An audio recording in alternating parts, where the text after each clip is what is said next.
There's been a lot of debate over the last handful of seasons here on Locked On Kings about whether or not to trade Harrison Barnes. And the majority of arguments for trading Barnes had a lot to do with not wanting to risk losing him for nothing in free agency. Well, the Kings are running that risk this offseason. However, there's always the option of a sign and trade. On today's Locked On Kings podcast, I put together 5 different Harrison Barnes sign and trade deals, and it might have had the opposite effect on me. I'll explain to you what that means right here on Locked On Kings. You are Locked On Kings, your daily Sacramento Kings podcast, part of the Locked On Podcast Network, your team every day.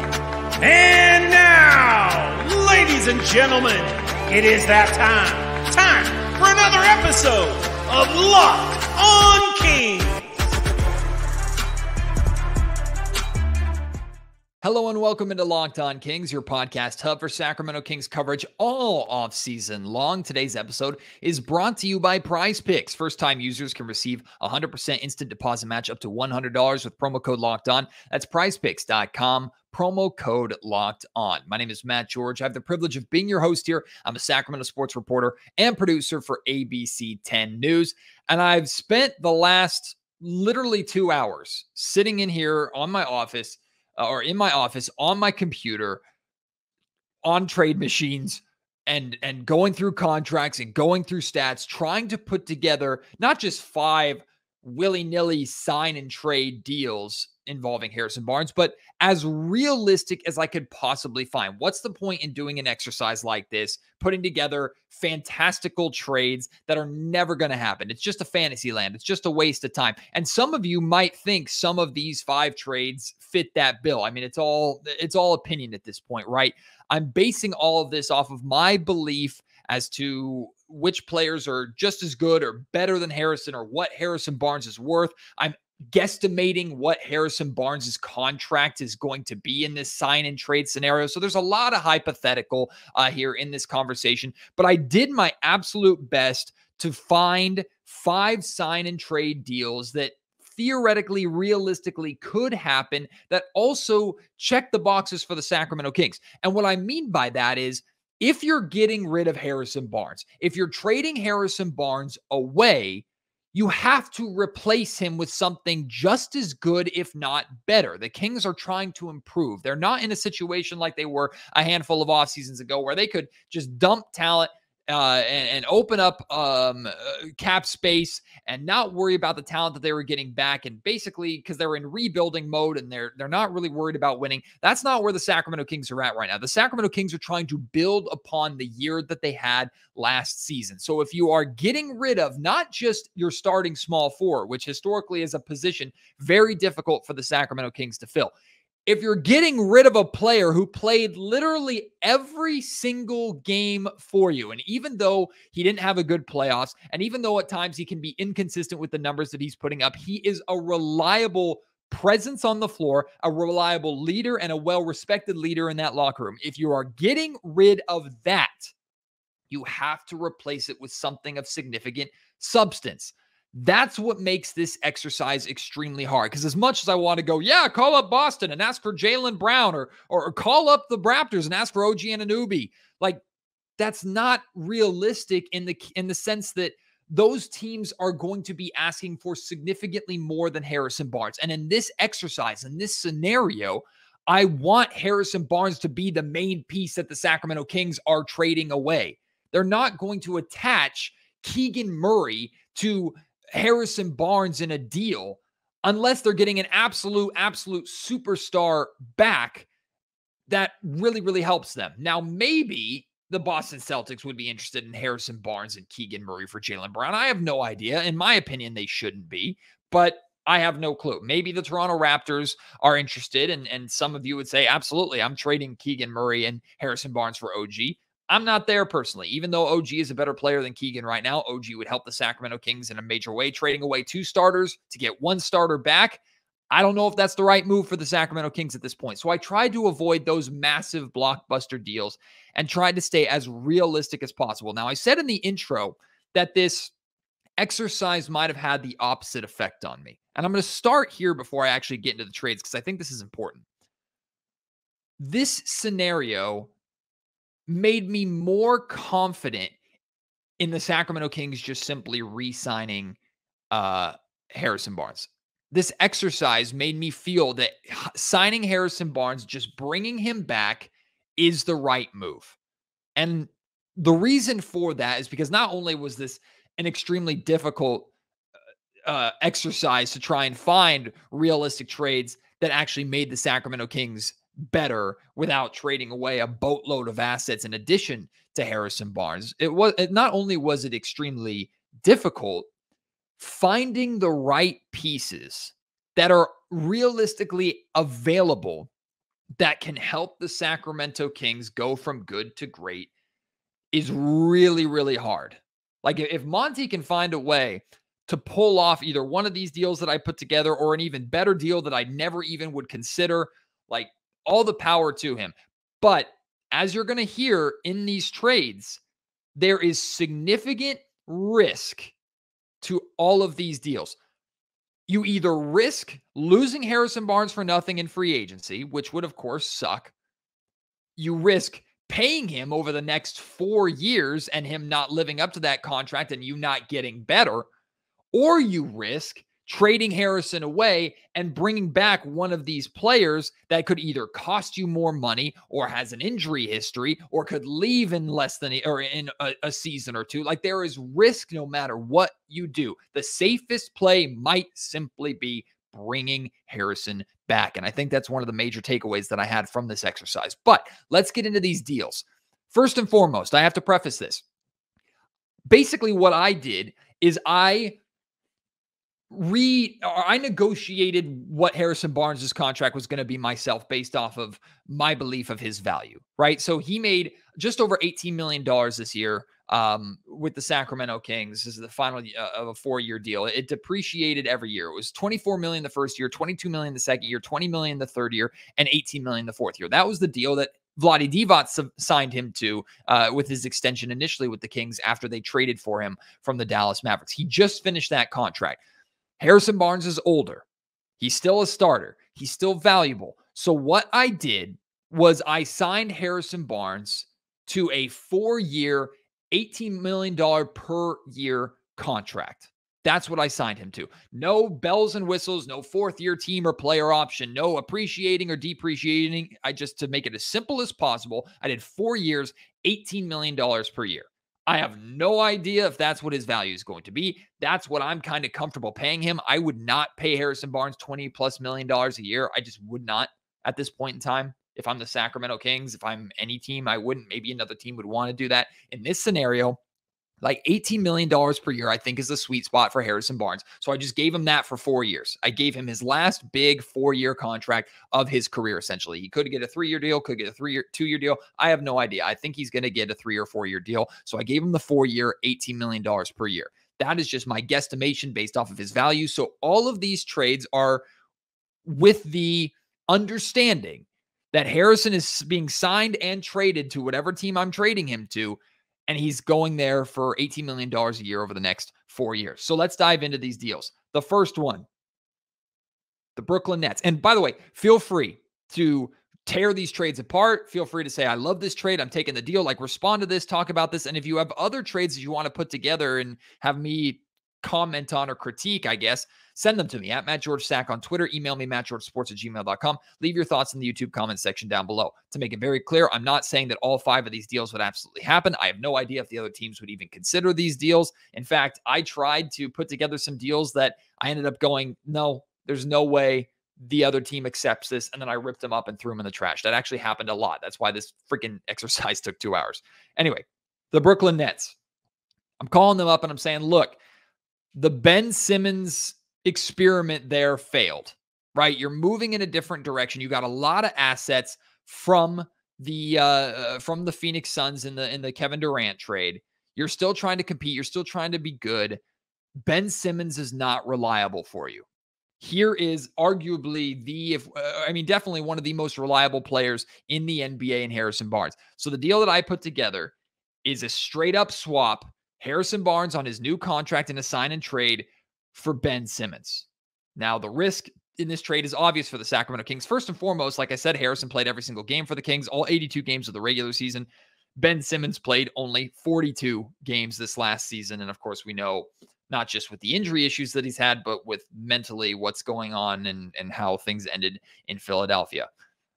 Over those 82 games, Harrison averaged 15 points, 4 rebounds, and 1 assist per game. For the 42 games that Ben Simmons played in Brooklyn, he averaged 7 points, 6 rebounds, and 6 assists. There's 2 parts of risk to this. Part number 1 is Ben Simmons going to really play for you and really help you? Is he going to be mentally okay to help get this team to the playoffs and maybe to a championship eventually? Major question, right? That's the question that not just the Philadelphia 76ers were asking. It's a question that a lot of teams around the league simply were asking. And remember, a couple of years ago, we were talking about, man, should the Kings consider trading like De'Aaron Fox to the 76ers to try and get Ben Simmons here to Sacramento? His value has dropped significantly since then. So no chance in hell that the Nets are going to get something of massive value in a Ben Simmons trade. Harrison Barnes, I think, is realistic value that they can get. Also, big aspect of this deal. The Kings would be taking on $19 million in salary in this deal alone for next season. $19 million. That doesn't mean that they're taking in 19 and giving away Harrison's 18, so it's just a +1. I'm talking about he's making $37 million next year, and he's making $40 million the year after. You're talking about bringing on a player that is going to take up a lot of your cap space and has major question marks attached to him. But if he can be Ben Simmons, if he can be the guy and bring to the Sacramento Kings some of what he provided with the Philadelphia 76ers, which is an all-defensive player, a great passer, someone who can attack the rim. No, he can't shoot for crap, which spacing is definitely a concern in playing him at your starting 3 or wherever you would play him next to De'Aaron Fox and Domantas Sabonis. That's a major concern. And that might, for you, say, I'm out, right? And I completely understand that completely. But if Ben can be that rebounder, that passer, that potential triple-double machine who is a great defender for the Sacramento Kings, then he could really, really help this team.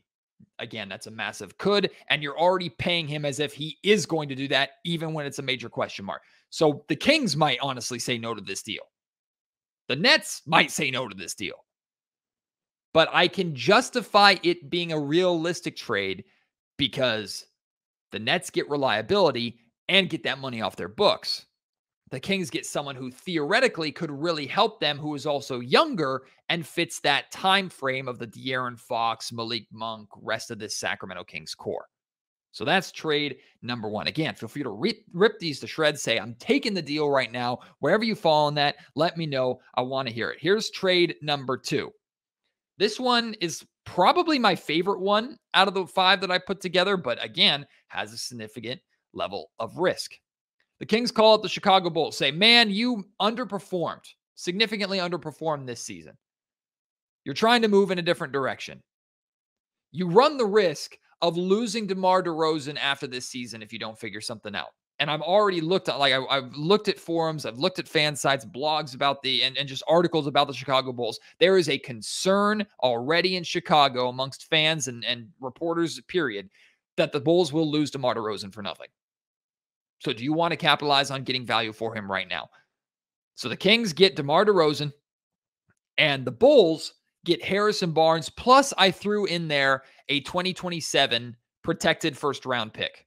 I think I did like top 10 protected or whatever. It has protections on it. The reason why it's 2027 is because the Atlanta or the Kings pick with the Atlanta Hawks and the Kevin Huerter trade is locked up, or at least controls things over the next 3 years, depending upon how the protections play out. The 2024 Kings draft pick is what they traded to Atlanta. That is lottery protected. Then the next year is top 4 protected, and there's one more protection out of that in 2026. I think it's like top 5 protected or something like that. One of those years that pick should convey. Probably next year, if the Kings are as good as they were this year or even better than this year, that pick will convey to the Atlanta Hawks, and then we're not worried about it anymore. But that's why I included a 2027 first rounder. I don't know if the Kings would have to include that pick or not. I feel like they would because DeMar DeRozan is a star, or at least is played by a star. Now, DeMar DeRozan is older. He's in his like 30. I think he's like 32, 33 years old, something like that. the Kings would be taking on $10.2 million in salary, which they have that space right now because they have just a bunch of cap holds and roster spots to fill because they're losing a lot of their roster to free agency. So they have decisions to make about a lot of guys that gives them the ability to take on that Ben Simmons money or that DeMar DeRozan money. Going back to the Ben Simmons trade really quick, Monte McNair has also talked a lot about keeping cap flexibility, which is why I think he would say no to that Ben Simmons deal, by the way, just to throw that context in there. But with the DeMar DeRozan deal, like DeMar, I know what I'm getting. Now I also know that I'm potentially getting a one-year rental. If DeMar DeRozan comes to Sacramento and everything's fine or whatever, and then he tests free agency and goes to sign his last big contract to try and win with a super contender team or a super team, then the Kings just traded away Harrison Barnes for 1 year of DeMar DeRozan. Now, maybe that year goes great and DeMar wants to stay here and finish his career in Sacramento, and he's that veteran, startling, like mid-range assassin, former all-star piece that helps get the Kings from good to great. That's the risk that you're taking in this deal. I also think there's a chance that in this trade, because DeMar DeRozan has his pedigree, that the Chicago Bulls might try and ask for Davion Mitchell. So I'm not including that in this deal because I would not do that. I would not do Harrison Barnes, Davion Mitchell, and a draft pick for DeMar DeRozan. I would not do Harrison Barnes and well, actually, God, I should have thought that through. Let me throw the question out to you. If the Bulls countered and said, keep your draft pick, we want Harrison Barnes and Davion Mitchell for DeMar DeRozan, that frees up a little more space for the Kings. They're not taking as much money back, but they're trading away Davion Mitchell as part of the deal. Would you make that move? So that's a question to you. Would you include Davion Mitchell in that trade? And maybe the Bulls absolutely have to have Davion Mitchell in this deal for them to even consider it. Again, I have no idea.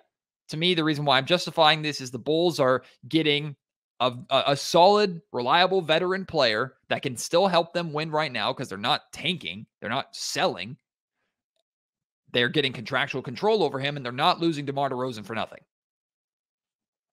Again, that's why I put together this deal. Let me know what you think about those two deals. I have 3 more deals coming here in just a second, but that's after I tell you more about the great sponsor of the Locked On Kings podcast today. I told you a little bit about them at the beginning of the show. I'm talking about Prize Picks right now through the rest of the NBA Finals. The Prize Picks is doing a $1 million daily super flex promotion. That means every day of the finals, one Prize Picks user will win a chance at becoming a millionaire. One entry will be placed after 8 a.m. Eastern Standard Time, and that will be randomly selected each day. Whoever places that entry will be given a 6-pick flex with the following payouts. You get all 6 picks right, you get $1 million. You get 5 picks right, $80,000. 4 picks right, $16,000. You can find full details about the contest on prizepicks.com/million. But when I say picks, what does that mean? The way Prize Picks works is you pick 2 to 6 players, and if they will go and score more or less than their Prize Picks projection, if you get those right, you can win up to 25 times your money. No competing against other people. It's just you versus the projections available. Of course, this promotion is specific for the NBA Finals and the NBA itself, but they have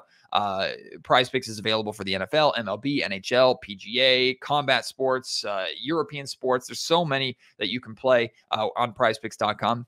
Entries can be made in 60 seconds or less. It's that easy. They offer safe and fast withdrawals and are currently operational in over 30 states and in Canada. Download the PrizePicks app or go to prizepicks.com. First-time users can receive a 100% instant deposit match up to $100 with promo code Locked On. You deposit $100, you get $100, just like that. Don't forget to enter promo code Locked On and sign up for an instant deposit match up to $100. Continuing with these sign and trade deals. This one goes to Orlando, the Orlando Magic. You call the Magic up and you say, hey, you're trying to build something. You have a lot of young talent there. Here is a veteran presence that can come in and help you in Harrison Barnes. And all we want in return is Jonathan Isaac. It's a straight up swap. Harrison Barnes on his new contract for Jonathan Isaac. Now, Jonathan Isaac, if healthy, can be amazing for the Sacramento Kings. In a lot of ways is exactly what the Kings need in terms of that shutdown, lockdown, wing perimeter defender, right? He would be perfect in so many ways. The question is, if healthy. Jonathan Isaac has played 11 games since 2020. 11 games since then. He's been battling back from injuries. He also has some off-the-court political stuff. If you care about that stuff, I'm not really worried about that. I'm just talking about the player. the risk is obvious. You trade away Harrison Barnes. You're trading away reliability. Again, a guy that's played in every single game for a guy that has had multiple catastrophic injuries. And we have no idea if he's going to be able to live up to himself again. There's a massive risk with that. But if Jonathan Isaac is healthy, you're getting a really, really good piece for what the Sacramento Kings are looking for, especially on the defensive end. I don't know if the Magic would say yes to that deal.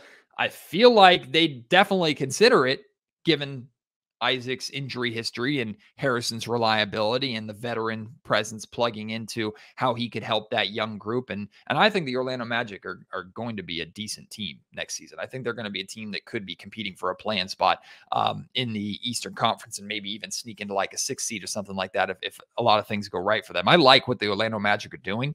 So I don't know if they take this deal, but that's another deal that I put together as the Kings going and getting Jonathan Isaac. Now, this is almost a completely even push financially deal for the Kings.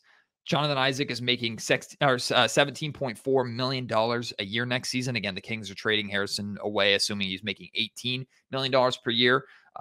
So a little less money back. And he's actually making $17.4 million over the next 2 seasons. So you'll have him under contract for 2 years. However, this year is partially guaranteed. This upcoming season is partially guaranteed. Next year is non-guaranteed. So if for whatever reason Jonathan Isaac doesn't work out, he's hurt, whatever it may be, the Kings can get off of Jonathan Isaac's money and it won't impact their cap, right? They won't just be paying for someone who's not even suiting up and playing for them. So that maybe removes a little bit of the risk. But I've had a lot of you reach out to me and say, what about Jonathan Isaac? Do you think Jonathan Isaac would be a good piece for the Kings to go out and target? I do, if it makes sense. This is one of the ways that I could see it somewhat making sense. Before I get to my 4th trade, Harrison Barnes to the Memphis Grizzlies and Dallas Mavericks makes a lot of sense for both those teams. But when I was looking at trades for both those teams, there weren't assets that I wanted to take back that really made sense or really helped the Sacramento Kings improve. Again, maybe taking back a role player for Harrison Barnes from the Dallas Mavericks or something, or the Memphis Grizzlies is better than losing Harrison for nothing.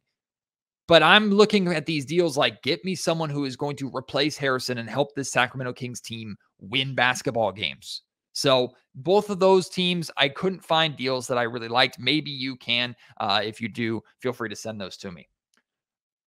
I did put together another trade with the Atlanta Hawks, right? The Kings just traded with the Hawks last year in the Kevin Huerter deal. And in this deal, no, the Kings did not get the rights to their draft pick back.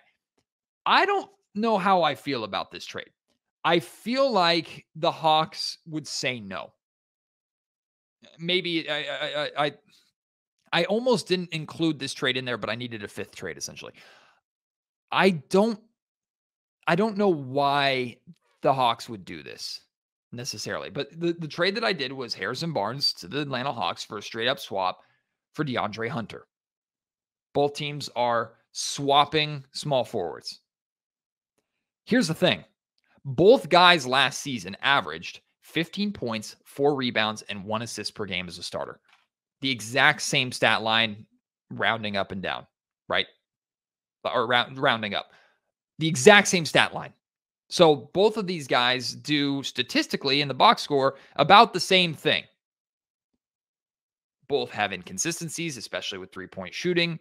But the big difference is DeAndre Hunter is significantly younger. Excuse me, he's 25 years old. Harrison Barnes is going to be entering his 30s. Now, why would the Atlanta Hawks do this deal? Maybe, by the way, they just re-signed DeAndre Hunter, by the way. So he would come to Sacramento and he'd be under contract for the next 4 years. His age fits perfectly with the Kings core. The Kings wouldn't have to worry about that position for theoretically 4 years. Over those 4 years, he'd make $20 million next year, $21 million, $23 million, and then $25 million. So the Hawks literally just re-signed him this past October. Why would the Hawks do this? They're trying to win right now. Harrison Barnes has more experience with the playoffs and with winning. That's the only reason I can put together. Again, I don't think the Hawks do this. I actually reached out to our Locked On Hawks host, and unfortunately didn't get back to me by the time that I started this podcast. I feel like he would say no, or the Kings have to include some kind of draft compensation on top of it. If you would be willing to do that, go for it. I didn't in this trade, one, because the Kings and Hawks already have draft compensation between them, like I went over earlier. And number two is I don't think it needs to get that complicated. DeAndre Hunter doesn't thrill me, but in terms of like an even swap, it's pretty damn close for at least immediate impact. DeAndre Hunter's younger. So the Hawks get experience and the Kings get the younger player. I don't think the Hawks say yes to that. But the reason why I included this trade is this is as close to a straight up swap, exact same player replacement as you could possibly get. And even then, I don't think the team who's giving you the player back is going to make the deal. Again, this exercise showed me that this is difficult. And likely the Kings just re-signing Harrison Barnes is the best route to go. Final trade for you here. I don't think this trade makes the Sacramento Kings better. So why in the world am I including this? Because it's the last one that I could realistically come up with. This is a trade that probably puts the Kings a step back immediately, but maybe is a good trade for them going forward. Don't know if the Houston Rockets would do this. Don't know if they'd be willing to give up on a young player this quickly, but I had this. The Rockets get Harrison Barnes, which again, super young team. They get a veteran presence that can help them and that can provide a little leadership in that locker room. And the Kings get Jabari Smith Jr. Now, coming into the draft last year, Jabari Smith Jr. was talked about the best player in the draft. Jabari Smith Jr. had a very disappointing rookie season. To judge him based off of one season, I think is ridiculous. Like he still has plenty of upside. He might not be as good as Paolo or Chet or even Keegan. Like he might not be. As of right now, he's not looking like he is. But also, how much of that was a product of his environment where he goes to Houston and basically their system is do whatever the hell you want, pick up basketball, young guy showcase, and getting your ass kicked every single night. So I don't know how much I blame the environment, how much I blame him. His rookie season was disappointing. The Houston Rockets have the 4th pick in this draft. They already have a boatload of young assets and young players. Would the Houston Rockets be willing to take on a veteran to help them develop and give up a young player with upside like Jabari Smith Jr.? Now, the Kings would free up, I think, $9 million in cap in this deal. Of course, they would have contractual control over Jabari Smith Jr. for a long period of time. Basically, the question in this deal is, are the Rockets willing to give up on Jabari for a veteran piece? For the Kings, it's, do you feel confident that you can bring Jabari in, that Keegan can step up and someone else can step up in his place? Because I don't know if Jabari Smith Jr. starts in Sacramento right away. I think he's going to have to earn that with Mike Brown. Can other guys step up to kind of make up for the gap short term? And do you believe Jabari Smith Jr. can long-term turn into that player that people were labeling him as in the draft if he has the right kind of development here in Sacramento? It's crazy to even talk about the Sacramento Kings, right, as a team that could be the right place for a young player to go to develop the right way, when in years past they were absolutely not the right place. I don't know. Those are the 5 trades that I put together. You might not feel good about a single one of them. I wouldn't blame you. This exercise is hard. Again, this exercise to me has solidified my belief that re-signing Harrison Barnes and just bringing him back is the right play for this Kings team to make. Doesn't mean you can't trade him later in the future, but if you can get him back on a realistic, team-friendly or not team-hindering deal, you're not going to massively overpay for the guy. I think the Sacramento Kings should do it. Now, Monty is way smarter than I am. His front office is way smarter than I am, of course. They might come up with a way better sign and trade that I never even considered, and it absolutely works. And here I am going, I never even thought of that. I'm an idiot. No wonder I'm hosting a podcast and not in a front office, right? Stick to NBA 2K trade machine, guys. But I don't know. To me, re-signing Harrison Barnes is the right deal based off this exercise. Maybe you have the same conclusion. Maybe you don't. Again, send me any trades you put together. Send me your thoughts on these trades. Send me if you just want the Kings to re-sign Harrison Barnes and not even worry about all of this mess, let me know how you're feeling after this podcast. I appreciate your support as always. Really enjoyed kind of doing this exercise, even though it was a lot more difficult than I thought. If you want me to do more hypothetical trades and hypothetical contract signings when it comes to free agency and stuff in the future, I might also have some guests on later this week and in future weeks and ask them about some of these trades and what they think about them. So keep an eye out for that. Can't wait to have you join me on the next episode of Locked On Kings. Until then, my name is Matt George. You have been listening to the Locked On Kings podcast, part of the Locked On Podcast Network.